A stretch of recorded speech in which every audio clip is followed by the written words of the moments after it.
రేపటిని గూర్చి చింతింపకుడి, రేపటి దినము దాని సంగతులను గూర్చి చింతించును, ఏనాటికి ఆనాటికి చాలును అన్నాడు. ఈ మాట నిజంగా ఈ మాటని ఇలాగే తీసుకుంటే ఇలా అర్థమైద్ది. రేపటిని గూర్చి నీకు దిగులక్కర్లేదు, రేపటిని గూర్చి నువ్వు ఇప్పుడే హడావుడి పడాల్సిన అవసరం లేదు. ఈరోజు ఉన్నది ఏందో చూడు, రేపు వచ్చినప్పుడు రేపటి సంగతి రేపు చూసుకోవచ్చు. సో రేపటిని గూర్చి నువ్వు ఇప్పుడే ఏదో హడావుడి పడాల్సిన అవసరం లేదు, గందరగోళం అవ్వాల్సిన అవసరం లేదు. రేపటిని గూర్చి ఈరోజే కుస్తీ పట్లు పట్టాల్సిన అవసరమేమీ లేదు అని చెప్పకనే చెప్పినట్టు. ఏనాటికి ఆనాటికి చాలు, ఈరోజు సంగతి చూడు, రేపటిని గురించి నువ్వు ఆలోచించొద్దు, దాని గురించి చింతపడొద్దు, విచారించొద్దు, కృంగిపోవద్దు అని. చింతపడొద్దు అనే దానికి బైబిల్లో ఇంకొక అర్థం కూడా కనపడుతుంది. చింత అంటే దిగులు, మనకు తెలిసి విచారం. చింత అంటే దిగులు, విచారం. అట్లా ప్రభువా మేము నశించిపోవచ్చున్నాము, నీకు చింత లేదా అన్నారు శిష్యులు. చింత లేదా అంటే బాధ లేదా, లేకపోతే దిగులు లేదా, విచారం లేదా అనే అర్థాలతో పాటు బాధ్యత లేదా అని కూడా వస్తుంది. ఇప్పుడు మేము నశించిపోతున్నాం, తుఫాను వచ్చి దోణి మీద కొడుతుంది, మునిగిపోయేటట్టున్నాం మేము. ప్రభువా నువ్వేమో నిద్రపోతున్నావు, ఏమయ్యా అసలు బాధ్యత లేకుండా ఉన్నావు నువ్వు. అర్థమైందా? అది ఇదే మాట మార్తా కూడా అంది. ఆమె నీ పాదాల దగ్గర కూర్చుని నేనేమో వంటగదిలో కష్టపడుతున్నాను, ప్రభువా నా విషయమై నీకు చింత లేదా అని అడిగింది. ఆమె కూడా, మార్తా కూడా అడిగింది చింత లేదా అని. అంటే అర్థం ఏంటి? బాధపడొద్దా, దిగులు పడొద్దా, విచారపడొద్దా అని కాదు. బాధ్యతలు ఎరిగిన వాడివి, నీకు బాధ్యత తెలియదా? ఒక్కదాంతో కాదని నీకు తెలియదా? అట్లా అయ్యో బిడ్డ ఒక్కటే కష్టపడుతుందని బాధ నీకుంటే మరేమ్మా అని పంపించవు నువ్వు అని. అట్లాగే చింత అంటే దిగులు, విచారం మాత్రమే కాదు, బాధ మాత్రమే కాదు, బాధ్యత. ఆయన మిమ్మల్ని గూర్చి చింతించుచున్నాడని ఉంది. చింతించుచున్నాడంటే దిగులు పడుతున్నాడు, విచారపడుతున్నాడు, బాధపడుతున్నాడని తీసుకుందామా? వీటన్నిటికంటే ఉత్తమంగా ఆయన మీ విషయమై బాధ్యత కలిగి ఉన్నాడు అని తీసుకోవాలి. అర్థమైందా? దిగులు పడినా, విచారపడినా, బాధపడినా ప్రయోజనం లేదు. కానీ బాధ్యత తెలిసిన వాడు ఏం చేస్తాడంటే ముందు ఆ పరిస్థితుల్లోంచి మనల్ని బయటికి తెస్తాడు. కాబట్టి చింతించుట అనే దానికి విచారపడుట, బాధపడుట, దిగులు పడుట అనే అర్థాలతో పాటు బాధ్యత అనే అర్థం కూడా వస్తుంది. స్తోత్రం. ఇప్పుడు ఏం చెప్తున్నాడంటే రేపటిని గూర్చి చింతింపకుడి అంటే బాధపడకండి, దిగులు పడకండి, విచారపడకండి, మరియు రేపటి బాధ్యతలను గురించి కూడా మీరు కలత చెందకండి అని అర్థం తీసుకోవాలి. మరి ఇదే నిజమైతే మరి సామెతల్లో అలా ఎందుకు చెప్పాడు?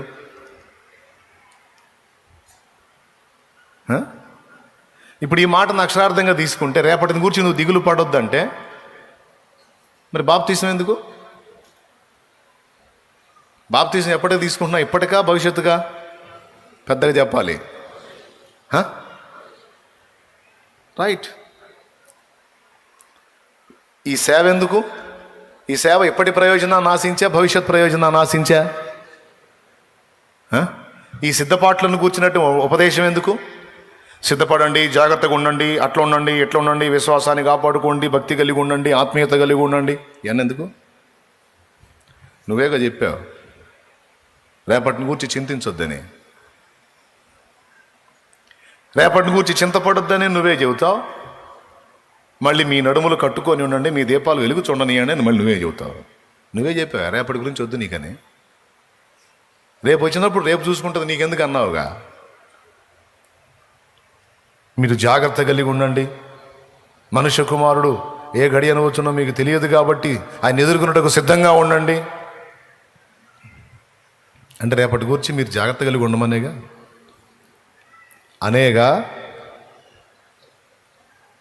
నువ్వే వద్దంటావు, మళ్ళీ నువ్వే జాగ్రత్తగా ఉండమంటావు.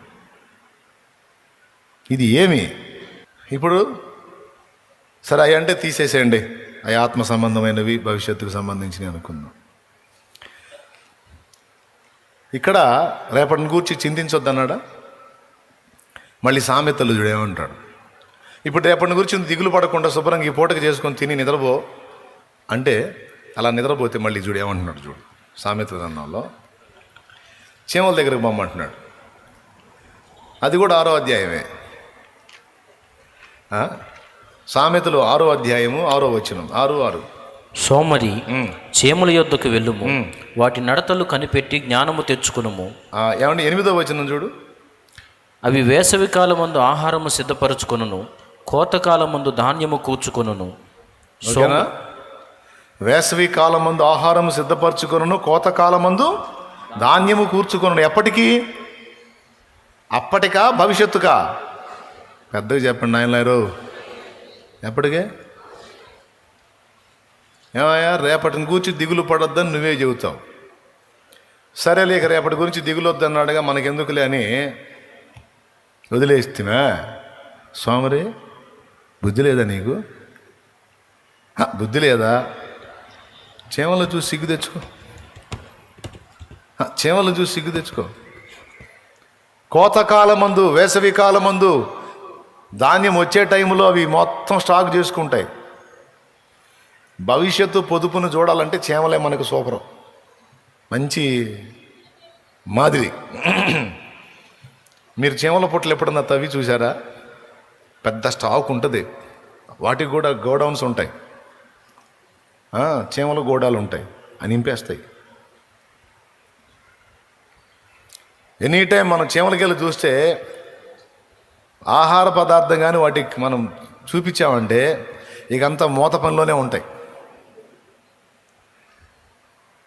స్తోత్రం. ఎట్లొచ్చిందో అంత బెల్లం మొక్క ఇంట్లో నువ్వు 1/2 గంట ఆగి చూడు, ఎట్లా తెలిసిద్దో వాటికి. ఏమో ఏం లేదు, చీమలు సంచారం చేస్తూ ఉంటాయి, ఫుడ్ ఏడ దొరికిద్దా అని. ఏదన్నా ఒక్క చీమకు చిక్కితే చాలు, ఇక్కడ బెల్లం ఉంది, పెద్ద బెల్లం ముక్క. మనకేమో ఇంత ముక్క, వాటికేమో బెల్లం కొండ. సత్యనపల్లి దగ్గర బెల్లం కొండ ఉందిలే, వాటికేమో బెల్లం కొండ అన్నమాట. మరి దాని పరిమాణంతో పోల్చుకుంటే చీమ ఇంతే ఉంటుంది, చిన్నది. మనం ఇంత బెల్లపు కట్టేసాం. ఇక చూడు అది పోయిది పరిగెత్తుకుంటూ పోయి ఆ గుంపు మొత్తాన్ని తీసుకొచ్చిద్ది. నిమిషాల్లోనే జరిగిద్ది ఇది. అది రావటం ఒక్కడ చూస్తే చాలు, పోయి పట్టుకొచ్చిద్ది మొత్తాన్ని, గుంపును పట్టుకొచ్చి 2 పనులు చేస్తాయి. పాసిబిలిటీ ఉంటే మొత్తం కలిసి పడి కొండను గల్లీటంటే చేస్తాయి. దాన్ని ఉన్నదన్నట్టు తీసుకెళ్ళటానికి కదిలే ప్రసక్తి లేదనుకో, ఒక పక్క నుంచి కోత మొదలు పెడతాయి. అన్నిగా అంతంత మొక్కల్ని కొరకటం. ఇక అదే డ్యూటీ. అసలు వాటి ఫీలింగ్స్ చూడాలి. అమ్మ బాబు ఎంత బిజీగా ఉంటాయో. మన కాలు వేస్తే నలిగిపోతాం, మన కాళ్ళు కూడా పట్టించుకోయి. ఫుల్ బిజీ, మోసుకునే పనిలోనే ఉంటాయి. చూసారా ఎప్పుడన్నా? చూడండి, చీమలతో దోమలతో. అది చూసారా? నా చిన్నప్పుడు చదివా, చీమ తన బరువు కంటే 50 రెట్ల ఎక్కువ బరువు మోసిద్దట. దాని బరువు కంటే 50 రెట్ల ఎక్కువ బరువు మోసిద్దంట. ఎంత విషయం చూడు. దానికి అంత బలం ఇచ్చాడు. మళ్ళీ ఉండేది ఇంతే. మీరు 70-80 కేజీలు ఉంటారు, మీ నెత్తిన 70-80 కేజీలు పెడితే ఇంకా అడుగు కూడా పడదు, మీరేమో ఆ బరువు కింద ఉంటారు. మన పరిస్థితి అది. మన బరువు కంటే మించి కాదు, మన బరువులో సగం కూడా మనం మొయ్యకపోతుండవచ్చు. కానీ చీమ తన బరువు కంటే 50 రెట్ల ఎక్కువ బరువును లాగిద్దట. అలివైతేనేమో మొత్తం బెల్లం కొండ మొత్తం తీసుకెళ్ళటానికి ట్రై చేసిద్ది. అలివి కాకపోతే కట్ చేసి ఇక మోసుకుంటాయి. ఏం తిరిగినా తిరుగుతుంటాయి. ఫుల్ పోయి పోతుంటాయి, వస్తుంటాయి, మధ్యలో డిస్కషన్ జరుగుతుంటాయి. చూడాలండి ఈ బల్లుల్ని, చేమల్ని, దోమల్ని, మిడతల్ని చూడాలి. ఉంది పాఠం వాటిల్లో, లేకపోతే ఎందుకు రాస్తాడు బైబిల్లో? ఇప్పుడు పాయింట్ ఏంటంటే, రేపటి గురించి నువ్వేం కంగారు పడొద్దని నువ్వే చెబుతావు. సరే ఇక ఈ మాట అన్నాళ్ళు ఇక మనకి దిగులు లేదని ఊరుకుంటేనేమో స్వామిరే చేమల దగ్గరికి పో నువ్వే అంటావు. అంతటితో వదిలిపెట్టావా? మళ్ళీ ఇంకొక అధ్యాయంలో, సోమరివాని చేను నేను దాటి రాగా దాని నిండా ఏమేమి ఉన్నాయో చెబుతున్నాడు చూడండి.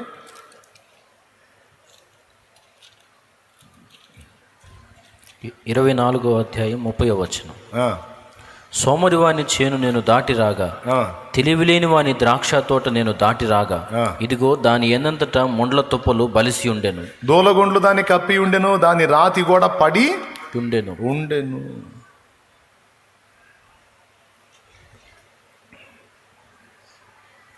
ఈయనేమో రేపటిని గురించి చింతొద్దు, నువ్వు హాయిగా ఉండు, ప్రశాంతంగా ఉండు అంటాడు ఈయన. మళ్ళీ పాత నిబంధనలోనేమో ఆ మాటలు రాయించాడు సామెతల్లో. మీరు చెప్పండి, ఈ మాటలు సొలొమోను చెప్పాడా? సొలొమోను దైవ ప్రేరణలో చెప్పితే దేవుడు దాన్ని పరిశుద్ధ గ్రంథంలో రప్పించాడా? సొలొమోను మాటలా లేకపోతే ఇది దేవుని మాటలా? సొలొమోను మాటలా దేవుని మాటలా? సొలొమోను మాటలు అయితే పరిశుద్ధ గ్రంథంలోకి ఎందుకు రానియాలి? అవి పరిశుద్ధాత్మ ప్రేరణలో దేవుడు పలికించిన మాటలు గనక పరిశుద్ధాత్మ వాటిని గ్రంథ రూపంలో తీసుకొచ్చి నీ చేతికి నా చేతికి అందించాడు. అంటే సీరియస్సే, ఆ మాటలు తీవ్రమైనయే. కాకపోతే ఇక్కడ క్లాష్ అవుతుంది. కొన్ని వచనాలేమో రేపటిని గురించి నువ్వు ఖచ్చితంగా జాగ్రత్త పడాల్సిందే అని కొన్ని వచనాలు కనపడుతున్నాయి. కొన్ని వచనాలేమో రేపటిని గూర్చి నీకు చింత అక్కర్లేదు, నువ్వు వదిలేసే, ఏనాటికి ఈనాటికి అని కనపడుతున్నాయి. ఈ ఒకచోటే కాదు, కావాలంటే చూడండి సామెతల గ్రంథం 27వ అధ్యాయం 1వ వచనం చూడు. రేపటి దినమును గూర్చి అతిశయపడకము, ఏ దినమున ఏది సంభవించు. ఇందాకేం చెప్పాడు? రేపటిని గూర్చి చింతపడొద్దు అన్నాడు. ఇప్పుడేమంటున్నాడు? రేపటిని గూర్చి అతిశయపడొద్దు అన్నాడు. రైట్. ఏది చదువు. ఏ దినమున ఏది సంభవించునో అది నీకు తెలియదు. మీరు తీశారా? నీ బైబిల్లో కూడా అంతే ఉందా? అది రేపటిని గూర్చి చింతపడొద్దు, రేపటిని గూర్చి అతిశయపడొద్దు. ఇంకో వచనం కూడా చూపిస్తా. యాకోబు రాసిన పత్రిక ఒకసారి తీయండి.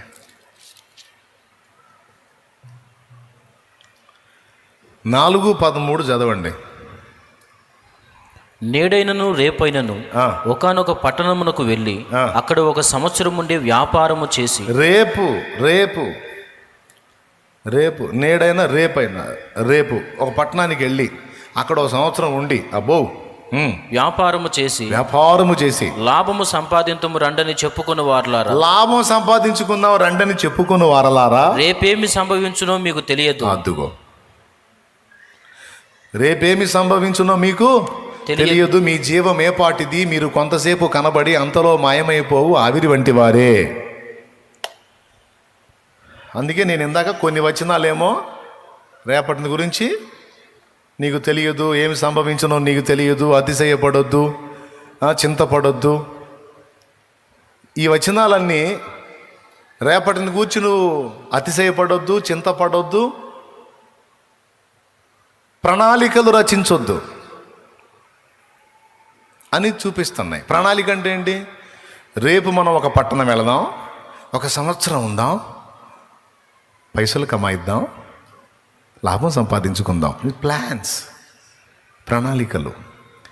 3 చింతపడొద్దు, అతిశయపడొద్దు, ప్రణాళికలు వేయొద్దు. ఉన్నాయా లేవా? మరి ఈ వీటిని మనం బేస్ చేసుకుంటే ఇంకా రేపటి గురించి చింతే లేదు.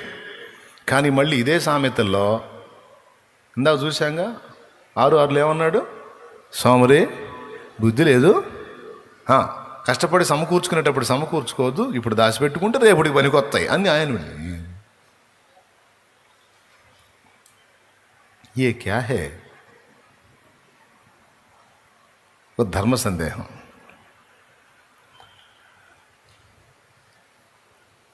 అసలు ఇలాంటిది ఒకటి ఉందని మీకు తెలుసా? ఇలాంటి ప్రశ్న ఒకటి ఉందని మీకు తెలుసా? తెలియదు. రైట్, అది చెప్పడానికి నేనుంది. దేవునికి స్తోత్రం. వినండి, చెప్తా. రెండు కరెక్టే.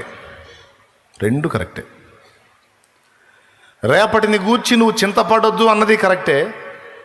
రేపటిని గూర్చి నువ్వు చింతపడాలి అనేది కూడా కరెక్టే. ఎట్లా కరెక్ట్ అయింది? అయితే చింతపడొద్దు అనన్నా చెప్పాలి, లేదా చింతపడు అనన్నా చెప్పాలి. చింతపడొద్దు ఎలా కరెక్ట్ అయింది, చింతపడు అనేది ఎలా కరెక్ట్ అయింది? ఏదో ఒకటే కరెక్ట్ అయింది అనిపిస్తుంది, కానీ రెండు కరెక్టే. ఎలాగో చెప్తా.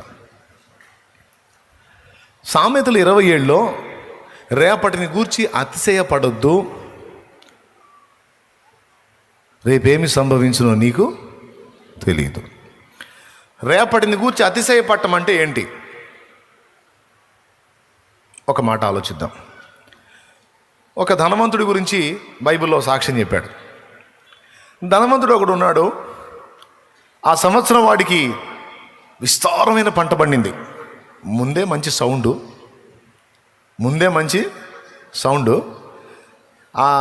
ఈసారి ఇంకా డబుల్ సౌండ్ వచ్చింది మనోడికి. స్తోత్రం. అంటే బాగా ధాన్యం వచ్చేసింది. ఇక వాడు కూర్చొని అనుకుంటున్నాడు, ఈ సంవత్సరం పండిన పంట సంవత్సరాలకు సరిపోయిన పంట. ఇక పాత కొట్లు, పాత గూడాలు చూసుకుంటున్నాడు, గోడౌన్స్. ఇంకొక పదంలో గోదాము అని కూడా అంటారు. అవన్నీ చూసుకుంటా సరిపోయి ఉడదీసేయాలి, ఇంకా పెద్దవి కట్టించాలి. మామూలుగా వస్తే పెద్ద పంట వచ్చేసింది. ఈ కొట్లు తీసి కొత్తవి కట్టిస్తా, ధాన్యమంతా అందులో స్టాక్ చేపిస్తా. ఇక ఈ ధాన్యమంతా ఇందులో చేరిందంటే సంవత్సరాలకి ఇక నన్ను గలిచేవాడు ఉండడం, ఏంది అనేవాడు ఉండడం. ఇక తినటం, తాగటం, సుఖించటం. ఆడు చెప్పుకుంటున్నాడు అటు ప్రాణానికి ఏమని, నా ప్రాణమా. వాస్తవంగా రిఫరెన్స్ ఆడు పడిపోవాలి. లూకా సువార్త 12:16 లేదా మీ బైబిల్లోనూ ఓపెన్ అయి ఉండాలి. నేను జస్ట్ ఒక పాయింట్ చెప్పగానే ఫట్మని వెళ్ళిపోవాలి అడిగా, ఇది ఫలానా దగ్గర ఉంది. దేవునికి స్తోత్రం కలుగునుగా. లూకా సువార్త ఎప్పుడు అభివృద్ధి చెందుతారండి? కాస్త స్పీడ్ అవ్వండి. ఇంత బైబిల్ తెచ్చుకున్నారా? సెల్ ఫోన్లో తెచ్చారా? మీకు దండం పెడతా, కాస్త బైబిల్ చేతిలో పట్టుకుని రండి. వందనాలు. ప్రియులారా, వాడు అనుకుంటున్నాడు సంవత్సరాలకు సరిపడిన పంట పండింది, మంచిగా ఇక భద్రం చేసుకుంటాను, తింటాను, తాగుతాను, సుఖిస్తాను అనుకొని ప్రాణంతో చెప్పుకుంటున్నాడు, నా ప్రాణమా తినుము, త్రాగుము, సుఖించుము. విస్తారమైన ఆస్తి నీకు సమకూర్చబడి ఉన్నది, సుఖించుము, తినుము, త్రాగుము అని చెప్పుకొందును అనుకోనేను. ఇది రేపటిని గూర్చి అతిశయపడటం అంటే విస్తారంగా సమకూర్చుకొని ఇదంతా పోగేశాను, ఇక నేను హాయిగా అనుభవిస్తాను, ఇక రేపటి కూర్చున్న నాకు దిగులు లేదు. కొంతమంది జాబ్ సంపాదించాను, నాకే ఇక రేపటి కూర్చుని నాకు దిగులు లేదు. పెద్ద బిజినెస్ పెట్టాను, రేపటి కూర్చున్న దిగులు నాకు. ఓయబ్బా, లక్షల వడ్డీలకి ఇచ్చాను, ఇక రేపటి కూర్చుని నాకు దిగులు లేదు. మొత్తం నాకు 12 ఇళ్ళు ఉన్నాయి, 12 ఇళ్ళు పెద్ద మొత్తం కిరాయికి ఇచ్చా, నాకు రేపటి కూర్చి దిగులు. ఎందుకంటే ఇల్లు నేను ఉన్నంతకాలం ఇల్లు ఉంటాయి కాబట్టి ఆ ఇంటి కిరాయిలు తీసుకొని హాయిగా బతికేస్తా. నాకే అది రేపటిని కూర్చిన అతిశయం అంటే. అర్థమైందా? ఇక నాకేం అనుకోవటం. దాని గురించి ఏమన్నాడంటే, రేపటిని గూర్చి నాకు ఉంది, నేను ఎలా ఉన్నానో అలా ఉన్నాను అతిశయపడద్దు, రేపేమి సంభవించునో నీకు తెలియదు. అర్థమైందా? అది నిజమేగా. మరి ఏం జరిగిందో మీకు తెలుసు ధనవంతుడి స్టోరీలో. తన ప్రాణానికి తినుము త్రాగుము సుఖించుమని చెప్పుకుందాం అనుకున్నాడు. అయితే దేవుడు మాట్లాడుతూ వానితో అంటున్నాడు, ఓయి ధనవంతుడా, నా ప్రాణమా, తినుము త్రాగుము సుఖించుము, అనేక సంవత్సరాలకు సరిపడా ఆస్తి నీకు సమకూర్చబడి ఉన్నదని చెప్పుకొనడానికి ఆలోచిస్తున్నావు. ఏది రేపటి నుంచి? పిచ్చోడా, ఈ రాత్రి నీ ప్రాణమును అడుగుతున్నారు. ఏ ప్రాణమునకు నువ్వు చెప్పుకుంటున్నావో, ఏ ప్రాణమా సుఖించమంటున్నావో, ఏ ప్రాణమా సంతోషించమంటున్నావో, ఏ ప్రాణమా తినుము త్రాగుమంటున్నావో ఆ ప్రాణము తీస్తా ఉన్నారు. ఈ రాత్రి నీ ప్రాణము నిన్ను విడిచిపోతుంది. నీ ప్రాణమును అడుగుచున్నారు, నీవు సిద్ధపరచినవి ఎవని వగునని అతనితో చెప్పాను. నిజమే, జీవితమంతా కష్టపడి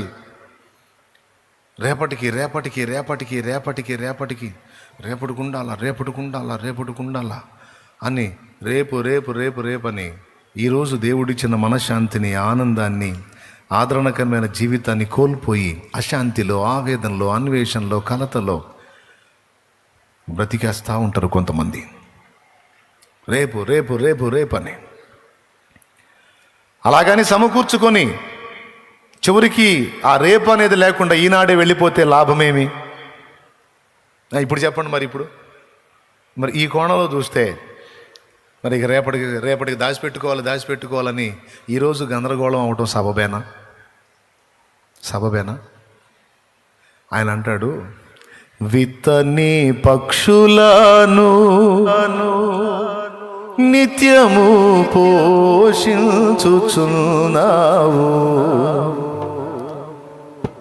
జంతువులు పక్షులు రకరకాల జీవరాశులు. విశ్వాసంలో మనకంటే అవే ఎక్కువ. దేవుని యందలి విశ్వాసంలో మనకంటే అవే ఎక్కువ. ఎందుకు తెలుసా?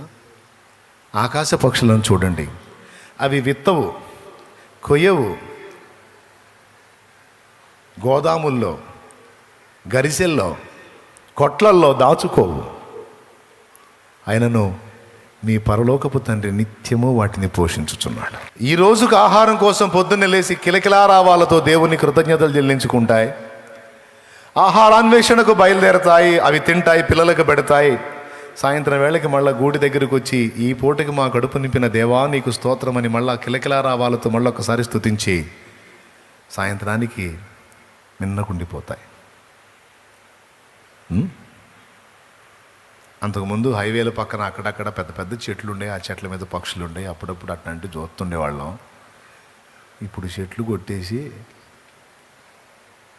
అంతా గందరగోళం చేసేసారు. చెట్లుంటే పక్షులు వాటి వ్యవహారం తెలిసిద్ది మనకి. కానీ నిజం నేను చెప్పేది, ఏ రోజుకు ఆ రోజు సృష్టికర్తను వేడుకుంటాయి, కృతజ్ఞతలు చెల్లించుకుంటాయి, ఆహారాన్వేషణకు బయలుదేరతాయి, తింటాయి, పిల్లలకు పెట్టుకుంటాయి.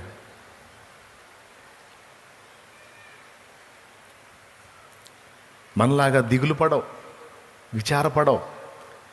ఏ చిలకైనా మీరు చూడండి, చిలకలను చూడండి, ప్రార్థన తోటలో ఉన్నాయి, చూడండి, పొయ్యి చూడండి, ఓండి కాస్త ప్రార్థన చేసుకుని అవి కూడా చూడండి. చిలకలు అంటే బంధించిన చిలకలు కాదు, న్యాచురల్ ప్యారెట్స్. దేశవాళీ చిలకలు న్యాచురల్గా అక్కడున్న తాటి చెట్ల మీద గూళ్ళు కట్టుకొని అసలు మామూలుగా ఉండవు. పొద్దున్నే చూడాలి వాటి సందడి. నాకు అనిపించింది, మనుషులు ఈయంతో సంపాదించి కూడా దిగులు పడి భయంకరంగా జబ్బులు పాలై గందరగోళం అవుతున్నారు. అవకాశాలు ఉండి కూడా రేపు వాన పడిద్దో తెలియదు, వరద వచ్చిద్దో తెలియదు, ఏం జరిగిద్దో తెలియదు వాటికి. కానీ ఈ రోజుకి అంత ఆహారం తిని అవి పడే పాటలు చూడాలా, ఏమి కిలకిలలో కళకళలో. బ్రదర్స్ స్తోత్రం. అసలు అంత ప్రశాంతంగా ఎలా? మీరు నమ్మండి నమ్మపోండి, నాకు అనిపించింది, దేవుడు అవకాశం ఇచ్చి చిలకలాగా మారే ఛాన్స్ ఇస్తే నేను కూడా చిలకలాగా మారి రెక్కలతో ఎగురుతూ అసలు అవి సంతోషిస్తున్న ఆనందంలో నేను కూడా పాలుబంపులు పొందితే ఎంత బాగుండి అనిపిస్తుంది. అంత సందడిగా ఉంటాయండి. కూర్చుంటాయి, పరిగెత్తుకుంటూ వచ్చి కూర్చుంటాయి. మళ్ళీ సడన్గా లెగుస్తాయి, కిలకిల తిరుగుతాయి. మళ్ళీ కాసేపు అలుపు రాగానే మళ్ళీ వచ్చి కూర్చుంటాయి. కూర్చొని అసలు వాటి సందడి మామూలుగా ఉండదు. కొంతమంది ఇళ్లలో జాలీల్లో పెట్టి చూస్తుంటారు, అక్కడ వాటి హ్యాపీనెస్ కనపడదు. న్యాచురల్గానే ప్రకృతి సిద్ధంగానే చూడాల. అది భలే ఉంటుంది. అది అంటే ఇది నాకు నచ్చిద్ది, మీకు నచ్చిద్దో లేదో నాకు తెలియదులే. కొంతమందికి ఇలాంటి ఇంట్రెస్ట్ ఉండదు. చిలకల మాకు చిలకలను చూసి అంత ఖాళీ ఆడుందిలే. నీ చిలకలు ఏవో కానీ ఇక్కడ మా చిలక ఎగిరిపోయేటట్టు. అసలు మా ఊరే చిలకలూరిపేట. దేవునికి స్తోత్రం, హల్లెలూయా. సమృద్ధి, నాకు సంతోషం. వాటికి ఎంత విశ్వాసం. అమ్మో రేపు ఆనబడితే ఎట్లా, మనం ఎగరాతి కాదు, మన రెక్కలు తడిసిపోతాయి, మనకి ఆహారం దొరకదన్న చింత వాటికి లేదు. అవి ఎంత సృష్టికర్త మీద డిపెండ్ అయ్యాయి. నిజమే. ఇన్ని జాగ్రత్తలు చేసుకొని ఇన్ని కుస్తీలు పడే మనకన్నా పస్తు ఉంటుందేమో కానీ వాటికి పస్తు ఉండదు. మరి ఎట్లా లైన్ చేస్తాడో ఏమో, ఏ రోజుకు ఆ రోజు ఆ చిన్ని పొట్టలకు కావాల్సిన ఆహారం రెడీ చేసి అందిస్తాడు ఆయన.